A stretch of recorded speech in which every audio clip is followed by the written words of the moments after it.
from other places. So it's a wash.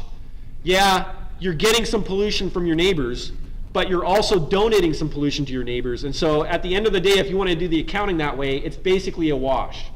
So if you want the nitty-gritty details, roughly 2/3 of the nitrate in the San Joaquin Valley was emitted as nitrogen in the San Joaquin Valley, and the rest of it came from someplace else. But if you would do the same analysis, that San Joaquin Valley region is also contributing some nitrate to other regions, and so it's basically a wash. So local emission controls are really the key in these really heavy-duty stagnation events. Now that's not an annual average, as Safet keeps telling me. The Crapax episode was a really severe stagnation event. We really didn't have a lot of transport between regions. That's why the pollution built up at such crazy high levels. It hasn't happened again in 10 years. So an annual average might give a different picture. We might see actually transport events, but our main focus with Crapax was understanding these really high stagnation events, and I think that this analysis does it quite clearly. So really, how do you control nitrate then? You've got to go after the NOx control. The VOC control does nothing for you because it's being oxidized by the background ozone.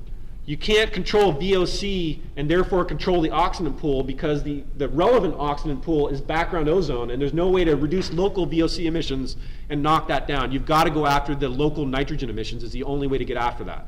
And so it's much, much more effective, as Ajit was saying already this morning, much, much more effective to go after the NO sources than to try to implement any kind of VOC control.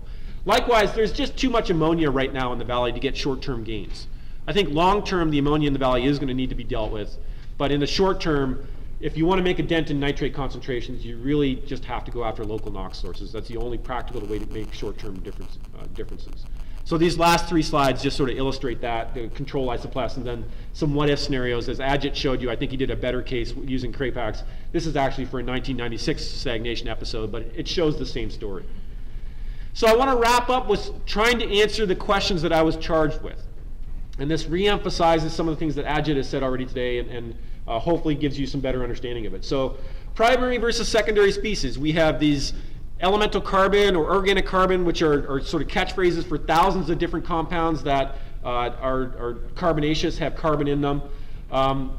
The sources of PM 2.5 in the region, the big success story has been wood smoke. We identified wood smoke as one of these things that's really fumigating people in the urban centers. A rule was implemented, and it's been tremendously successful at really reducing those organic carbon concentrations. Diesel engines are the big sources of elemental carbon in the region, and if and when we decide to go after elemental carbon, that will be the source that has to be dealt with. The sources of nitrate are combustion sources, and especially diesel engines and gasoline engines are going to be the ones that are really contributing to that, and will need to be reduced if we're going to deal with it. And then the ammonia mine is coming from the agricultural activities, by and large, in the San Joaquin Valley, and that eventually will need to be dealt with, I think, if we're going to push the air quality to more reasonable levels. Why do they exceed in the winter? Because of the lower mixing depths, the colder temperatures, and these new sources coming online, home heating, either wood combustion. People don't burn wood, they're going to burn natural gas, a cleaner source, but still a non-zero source or something else, and it's still going to be a factor there. Where and when do the PM 2.5 concentrations vary in the valley? The transport can be a factor in these severe stagnation events, but it's mostly local emissions cause local air pollution in the San Joaquin Valley during these severe stagnation events. There's enough local sources to drive it just fine. And what type of control measures have been most successful? As I said, the local emissions controls, the residential wood combustion, and the restrictions on NO emissions. So future challenges, just to finish up, it was almost easy looking at Crapax because it was such a high concentration event and the sources were so obvious. As someone mentioned, I think Ajit this morning already, it's going to get more subtle now. The low-hanging fruit's going to be gone, and it's going to be harder to chase after continued reductions. And we're going to have problems in our models understanding the chemistry as we chase after those continued reductions. And so this is a graph emphasizing one of the comments that I made before about how we're able, the top panel shows concentrations at Fresno, the bottom panel shows concentrations of organic carbon at Bakersfield, the middle panel shows concentrations of organic carbon at Angiola, a rural site. And we can do pretty well at predicting organic carbon concentrations at the urban sites where we're fumigated by local sources. That's fairly easy to understand.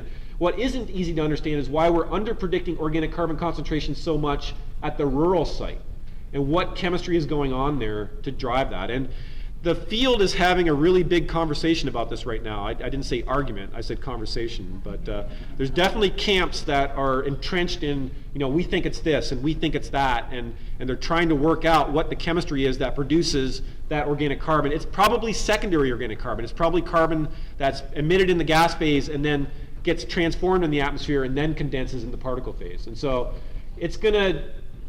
we're not immune from that discussion that's happening in that field right now, and that's going to need to be tackled if we want to implement effective emissions controls to handle that.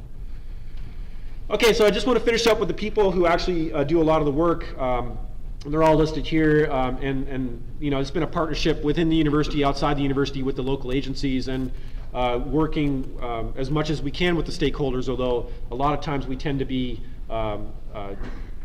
letting our regulatory friends sort of be the interface between us and the stakeholders, and maybe that shouldn't be. Maybe we should have more close direct contact. But I work for you, basically. We are the research university for California, and we're here to answer questions that are important to you. And so if you want to get input into it, we're open to receiving that input.